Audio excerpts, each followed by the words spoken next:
Now that the CrossFit semi-finals are over, perhaps we can ask and maybe even answer the question, is bigger better?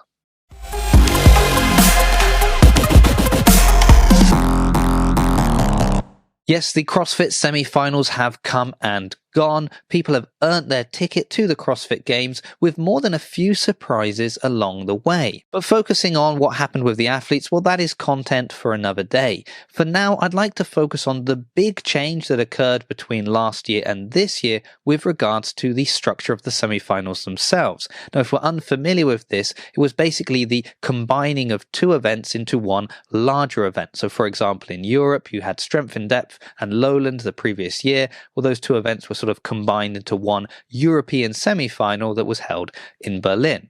So what did it mean to have a bigger semi-final? Well, of course, it meant more athletes were going. It also meant more game spots were available at that one competition. And another thing to add that is probably of note is the fact that this year CrossFit actually took control of these semi-final events themselves as well. And we should remember that this was really just the case with Europe and the two semi-finals in North America. Now, of course, from the time we heard about the change up until the semi-finals, there was plenty for us to speculate about. Now that it's come and gone, well, we have an opportunity to see how people really felt it went.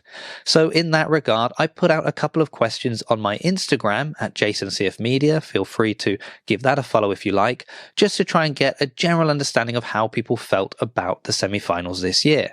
And to my surprise, a lot of people actually got back to me, so I really appreciate that. Couldn't have made the video without your help. What was interesting, but maybe less surprising, was that there was a lot of consistency with what people really liked and what they didn't like. So basically what I'm trying to say is, CrossFit, I've got some community feedback for you. Feel free to do with it as you please. So what I'd like to do now is talk about some things that were good, some things that were bad, and some things that were just subjective. So good for some, bad for others. Now, of course, I haven't included every single thing that was sent to me. So if I've missed out something that you think was really important and should be mentioned, feel free to add that in the comments. In fact, I'd love to hear what you thought about the semi-finals. So let's start with the positive. And the positive really boils down to one key element: more athletes on the field. Now, why is more athletes necessarily a positive? In some events we've seen it can actually be a negative, confusing, hard to follow. Well, the reason that it was a positive is that it was actually creating a tighter race over the course of the competition.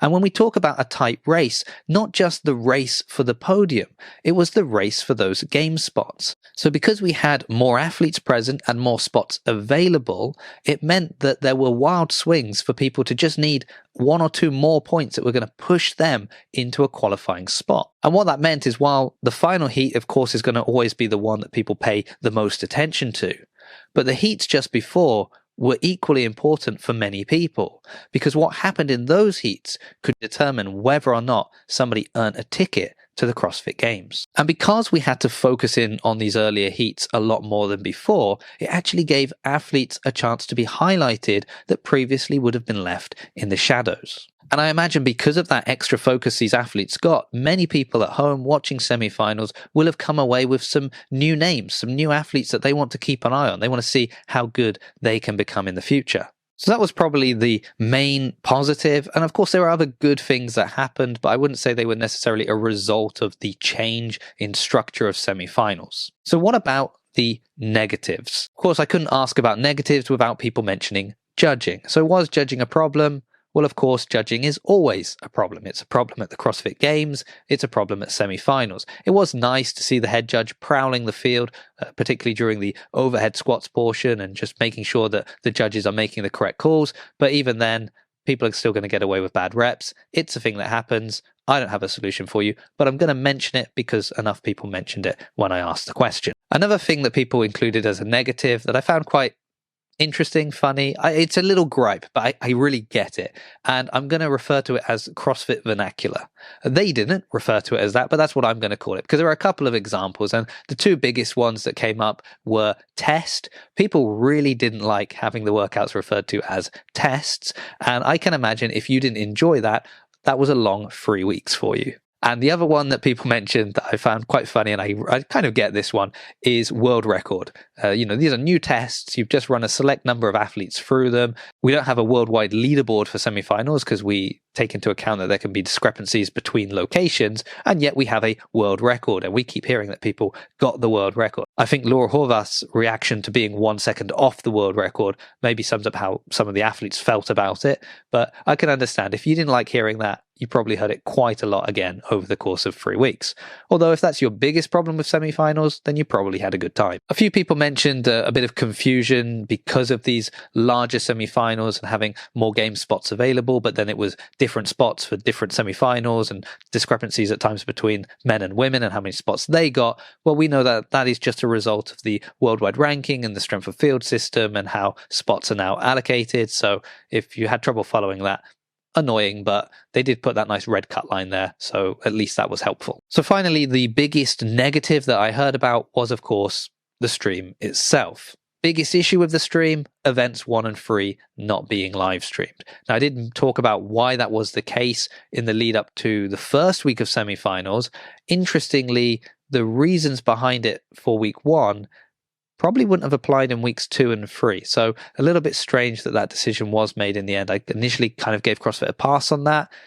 Maybe I need to revisit how we feel about that, particularly with how upset a lot of people were about it. And then, of course, the other issues were sort of the usual suspects when it comes to the stream, focusing in on a couple of athletes and you don't really know what's going on the whole field, not enough wide shot. And this is probably a bigger issue than normal because of how many game spots were available. So you really did want to know what was going on across the whole field of play and not just 2 or 3 athletes that were maybe battling out for a podium spot. And then again, in regards to sort of following the action on the field, the lack of a rep counter, which is something that can kind of help us out when we can't see all the athletes on the field, that at least we can see how they're doing when we see their name next to their reps. So things like that missing from semi-final streams means that not seeing the whole field of play again becomes a bigger issue. And then interestingly, a lot of people talked to me about the commentary.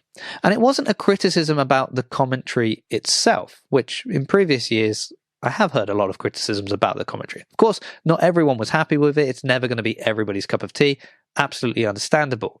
But the biggest problem was the fact that the earlier heats had no commentary.